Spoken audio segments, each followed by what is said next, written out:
E se a chave para um tratamento de diabetes muito mais eficaz estivesse bem aí, escondida no nosso próprio DNA? Pois é, hoje a gente vai investigar um único gene que, olha, talvez esteja prestes a mudar tudo. Olha só esse número, 10%.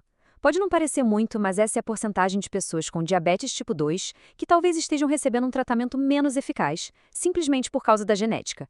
Pensa bem, para cerca de 1 em cada 10 pessoas, o próprio DNA pode estar, de certa forma, lutando contra o medicamento. Então, isso não é só um número, né? É o começo de uma verdadeira investigação científica. E nesta análise, a gente vai fazer exatamente isso: seguir as evidências para tentar desvendar um mistério que afeta a vida de milhões de pessoas. Ok, então, vamos lá. Para entender essa pista genética, primeiro a gente precisa entender o problema, o quebra-cabeça em si. 50%, metade.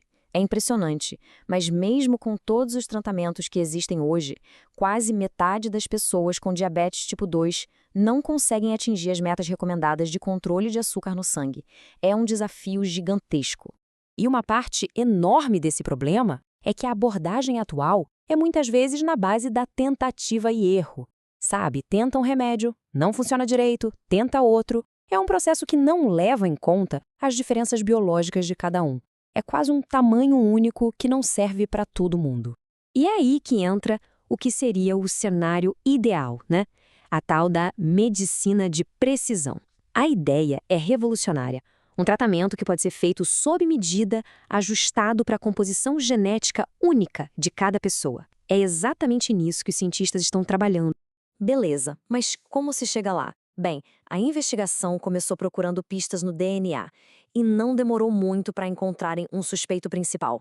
E esse suspeito tem nome. É um gene chamado PAM. O interessante é que já existia uma desconfiança sobre ele, sabe? Os cientistas já sabiam que algumas variações nesse gene estavam ligadas a um risco maior de uma pessoa desenvolver diabetes tipo 2.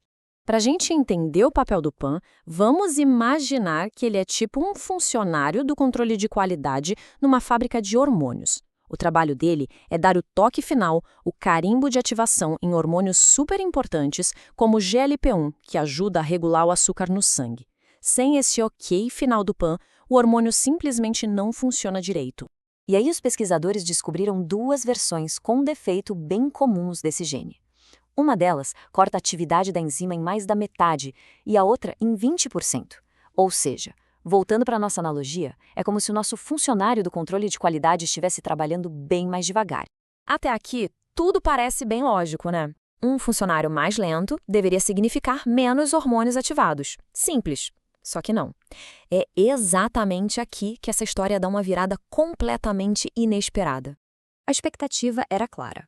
Se a enzima que ativa o hormônio está funcionando mal, deveria haver menos hormônio ativo circulando no corpo, certo? Bem, a biologia adora nos surpreender. Quando os cientistas foram medir o hormônio GLP-1 nas pessoas com esses genes PAM defeituosos, eles encontraram o oposto do esperado. Tinha mais hormônio e não menos. O gráfico mostra isso claramente. Depois de uma refeição, quem carregava a variante PAM tinha níveis bem mais altos desse hormônio. E isso resume o tamanho do quebra-cabeça. Os próprios pesquisadores descreveram a descoberta como contraintuitiva. Pensa só, níveis mais altos de um hormônio que, em teoria, é bom, estavam ligados a um risco maior de diabetes. Como assim? Não fazia o menor sentido. Então, com esse paradoxo na mão, os investigadores precisaram ir mais fundo. Eles perceberam que o mistério não estava na quantidade de hormônio, mas em outra coisa. E a grande sacada foi essa. A chave para resolver o enigma não era focar na quantidade de hormônio, e sim na resposta do corpo a ele. O problema não era a mensagem, mas quem a estava recebendo. 18% a menos. Foi essa a redução na sensibilidade ao GLP-1 que os pesquisadores encontraram. É como se o corpo estivesse meio surdo para esse hormônio. Sabe, o GLP-1 está lá gritando as instruções, mas as células do corpo não estão ouvindo direito. E aí, com essa peça, o quebra-cabeça se monta. Olha só a reação em cadeia. Primeiro, o gene PIN defeituoso bagunça o sinal do GLP-1. Com isso, as células começam a ficar resistentes. Aí o corpo tenta compensar, produzindo mais e mais GLP-1. E o resultado final? Um monte de hormônios circulando, mas com efeito super fraco. Ok, o mistério biológico está resolvido. Mas a pergunta que realmente importa é: tá, e daí? O que isso significa na prática para quem está lá tomando medicamento todo dia? 44% a menos. Esse número é o ponto central de tudo. Pessoas que têm esse gene PAM defeituoso obtêm um benefício 44% menor de uma classe de remédios para diabetes muito popular, remédios que funcionam, ironicamente, imitando justamente esse hormônio ao qual o corpo delas já é resistente. E os dados crus estão aqui para não deixar dúvida. A tabela mostra a redução da hemoglobina glicada, aquele exame-chave para ver o controle do açúcar a longo prazo. Em quem não tem a variante, os remédios baixaram o índice em 1,24%. Agora, olha a diferença. Em quem tem o gene defeituoso, a redução foi de só 0,69%. É quase metade do efeito, uma diferença gigantesca na prática. E aqui que a coisa fica mais interessante ainda, é que a gente vê o poder da medicina de precisão. Porque esse efeito é super específico. Quando testaram outros remédios bem comuns, tipo a metformina, a resposta de quem tinha a variante PAM foi igualzinha de todo mundo. Ou seja, esse defeito genético afeta apenas essa classe de medicamentos do GLP-1. É um alvo cirúrgico. Tudo isso, claro, abre uma porta imensa para uma forma completamente nova de se pensar o tratamento. Então, no fim das contas, essa análise toda nos deixa com uma pergunta poderosa.